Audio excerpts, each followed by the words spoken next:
Welcome to The Explainer. All right, today we are getting into something incredibly frustrating.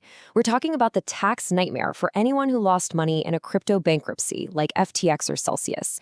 It's this bizarre situation where two sets of government rules, tax law and bankruptcy law, are basically fighting each other, and you, the investor, are stuck right in the middle. So let's just start with this number, $3,000. For so many people, this is the single most infuriating part of this entire mess. Why? Because this is the absolute maximum you can deduct from your regular income, your salary, each year if your loss gets stuck with the label capital loss. I mean, think about it. If you lost 100 grand, it would take you more than 30 years to write it all off. It's just nuts. And this, right here, this is the core of the problem. It's a tale of two losses. On one side, you've got the capital loss, capped at that measly $3,000 a year. It's the default, the one you'll probably get stuck with. But on the other side, you have the theft loss. This thing is the holy grail of tax relief. It's unlimited. It can literally wipe out your entire tax bill on your salary for the year you claim it. So naturally, the big question is, how on earth do you get the good one? All right, so here's how we're going to break this down. First, we'll look at the bankruptcy timing trap. Then we'll see if there are any escape routes. After that, we'll understand why almost everyone ends up with a capital loss. And finally, we'll talk about the really tough choice this all leads to. Okay, first up, the trap. And this is a real paradox. The very process that's supposed to help you get your money back, a Chapter 11 bankruptcy, is the exact same thing that systematically slams the door on your best tax option, the theft loss. And it all boils down to one single powerful tax rule. And here it is. The reasonable prospect of recovery. It sounds complicated, but the idea is actually pretty simple. The IRS basically says, hey, you can't tell us your money is gone forever if you're over here in court arguing that you have a chance to get it back. On the surface, that kind of makes sense, right? But oh boy, the consequences of this rule are absolutely massive. And just to be clear, this isn't some vague IRS guideline. Nope, it's written right into the Treasury Regulations. It's the law. The law itself forces you into this waiting game. You are legally not allowed to say the loss is final until the entire court process is over, no matter how many years that might take. So look at how this plays out step by step. The exchange collapses. Then, boom, it files for Chapter 11 bankruptcy. The second that happens, the law creates this reasonable prospect of recovery. I mean, that's the whole point of the bankruptcy court, right? To recover assets.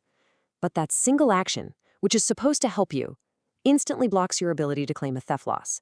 It freezes you out for that year and for who knows how many more years to come. This is really the perfect way to put it. The tax code is looking at you and saying, pick one. You can't declare it stolen and gone forever and be in court trying to get it back. By doing the only logical thing, participating in the bankruptcy to get some money back, you automatically disqualify yourself from claiming a theft loss. You're trapped. So you're stuck in this trap. The natural question is, are there any escape routes? Let's take a look at what other strategies people have tried to use to get around this. Okay, the first big idea people had was, can we call it a Ponzi scheme? There's actually a special rule for this, a safe harbor, that was created after the whole Bernie Madoff disaster.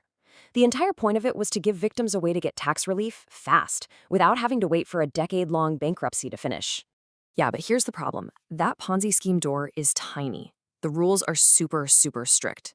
You need a lead figure to be criminally charged for a very specific kind of fraud, literally taking money from new investors to pay off old ones. And that's not what happened with a lot of these crypto platforms. You look at Celsius or Voyager, their earn products were basically just making really, really bad loans. From the IRS's point of view, that's just terrible business, not necessarily a classic Ponzi scheme. Even with FTX, the IRS has never officially said it qualifies. All right, so the Ponzi route is probably a no-go. What about another angle? Can you just say the asset is completely worthless? Nope, another dead end. For the IRS, worthless means literally worthless. Absolute zero. If your crypto has dropped 99.9%, it doesn't count. If it's trading for a fraction of a penny on some obscure exchange somewhere in the world, the IRS says it's not worthless because, hey, there's a 1 in a billion chance it could go back up, right? So no deduction.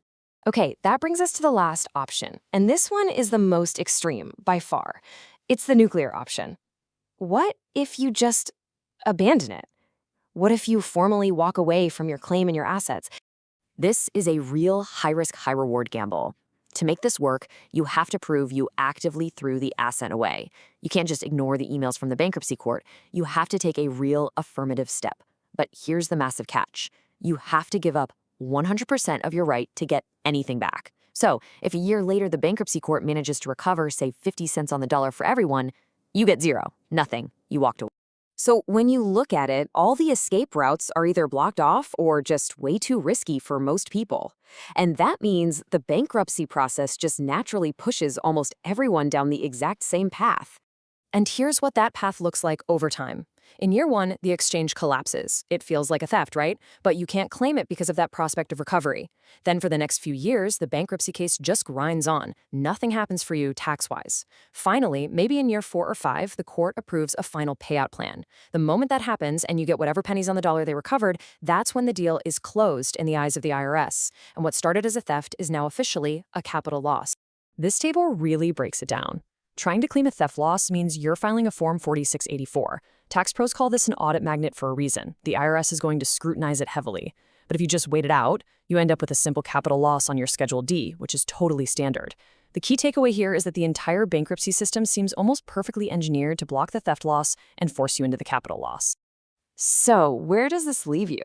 Well, this clash between tax law and bankruptcy law puts investors in this really bizarre, almost perverse financial dilemma. Let's just run the numbers on a $100,000 loss.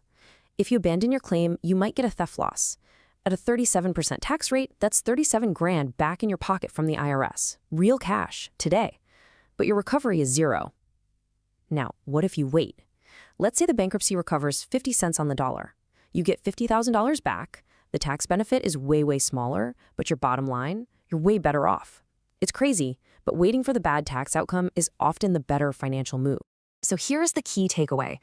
The whole bankruptcy process legally transforms what feels like a theft into what the IRS sees as just a bad investment.